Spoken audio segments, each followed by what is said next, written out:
Hi, my name is Lexi. Welcome back to my channel, and today I'm going to be talking about fasting while other people are eating in front of you.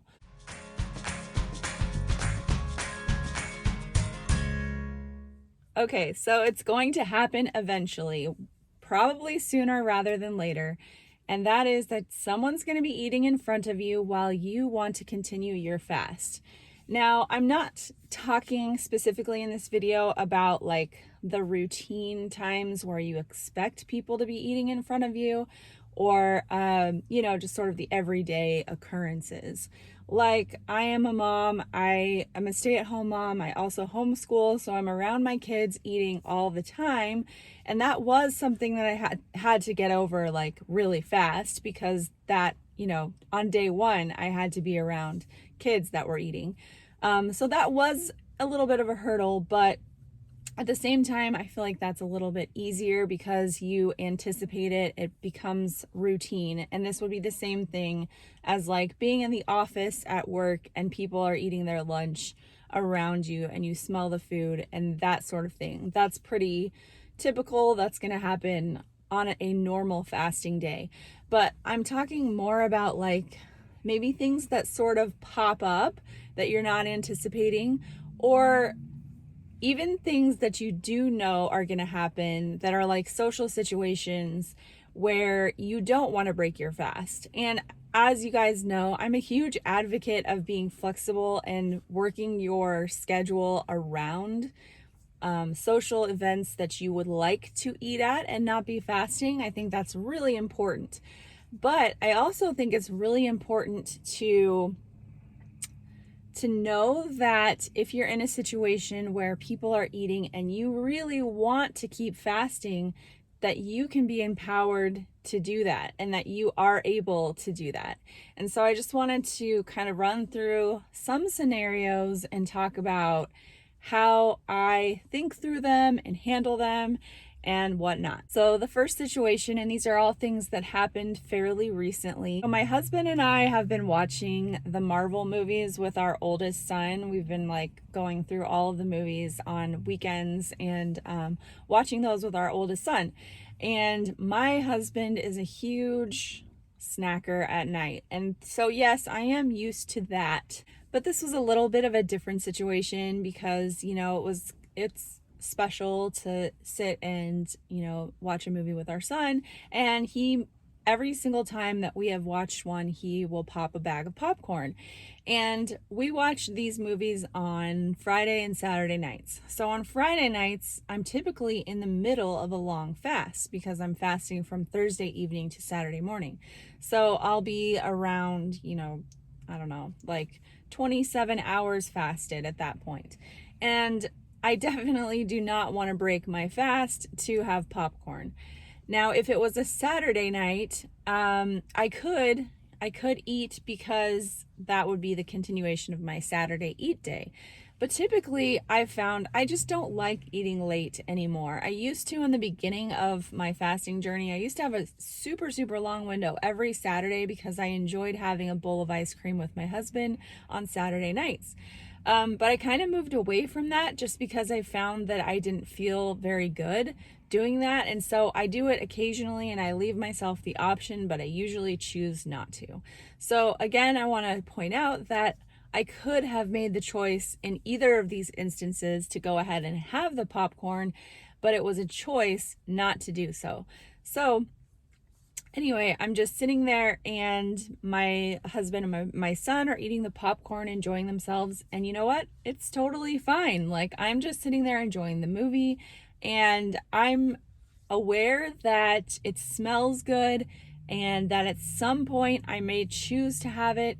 And in fact, I did choose to a couple weeks later, after I was thinking about this, I had some popcorn and I ended up not feeling very good. So it will probably be a long time before I choose to do that again.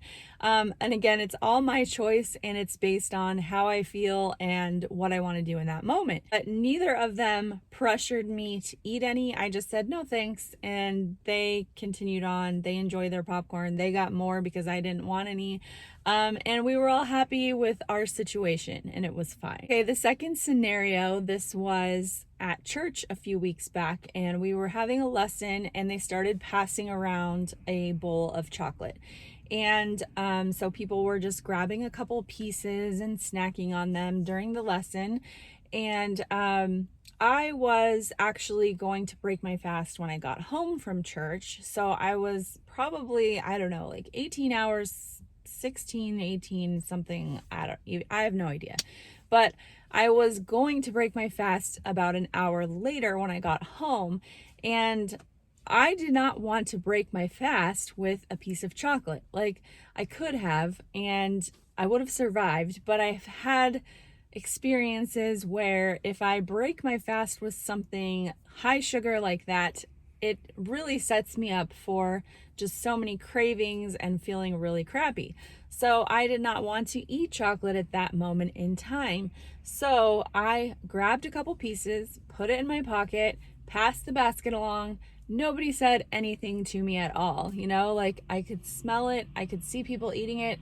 It's fine. I can have it later. And again, it was my choice. I could have chosen differently, but based on prior experiences, I knew that was not what I wanted, so I didn't do it.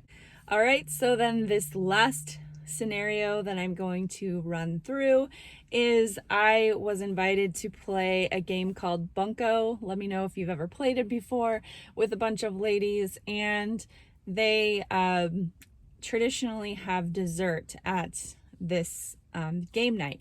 And so I was fasting, and this was a Friday night, so I was really far into a longer fast, and I did not want to break my fast to have a dessert. Like 27 hours into a longer fast, I did not want to interfere with it with a dessert. I just did not want to do that.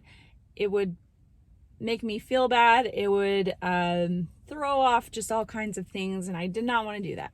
So I knew that this was going to happen. I was told beforehand that there would be a dessert. So I was mentally prepared for this, which is good, because I think in these situations where you know that you're in a social situation where everyone else is going to be eating something, it's really good to sort of like build up this sort of armor in your brain that, like, I'm okay, I'm fine with whatever is said or whatever. Like, I'm just gonna stand my ground and say no thanks, like, you can do that.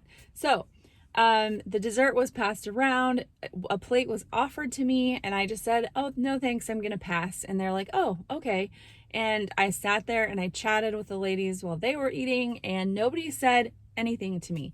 And if they had, and I thought about it beforehand, and I was like, maybe someone will ask me, like, oh, do you not like chocolate or something, which I definitely do. That what I would say is just something like, I don't feel like having any right now, like something like that. And I don't think anyone would pressure me or like push any further than that. And honestly, I've been in so many different situations like this where a lot of other people are not eating as well, and they could have their reasons. Like, maybe they're not eating sugar right now, or maybe they're allergic to some ingredient in the food. Like, there are so many reasons why someone might choose not to eat something, that you don't have to feel like there's this pressure that you always have to eat just because everyone else is, and a lot of the time everyone else isn't actually eating. It's just your perception that they are, or that they're eating the things that you want to eat. But I think it's really important to just look at a situation and ask yourself what you really want out of it. And it could be that the food is important to you. It could be that sharing that experience of eating with other people is important to you. And that's where you make that decision. But if it is the case that you really want to continue your fast, I just want you to know that you can do that you can be around other people that are eating, even when the food looks delicious, even when you would otherwise have done differently.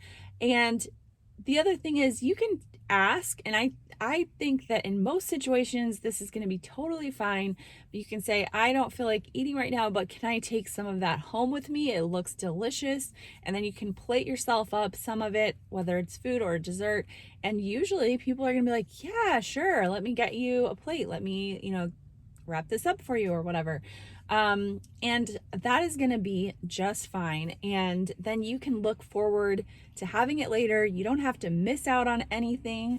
And I just don't want you guys to feel like you are put in a box with fasting, that you can't or you shouldn't or whatever. Like, you just make those choices. You decide what is best for you in this moment, what's going to make you feel better, what's going to make you in the long run be happy with whatever decision that you made, and then be at peace with it. And if you do something that you wish you hadn't, then that's all part of the journey.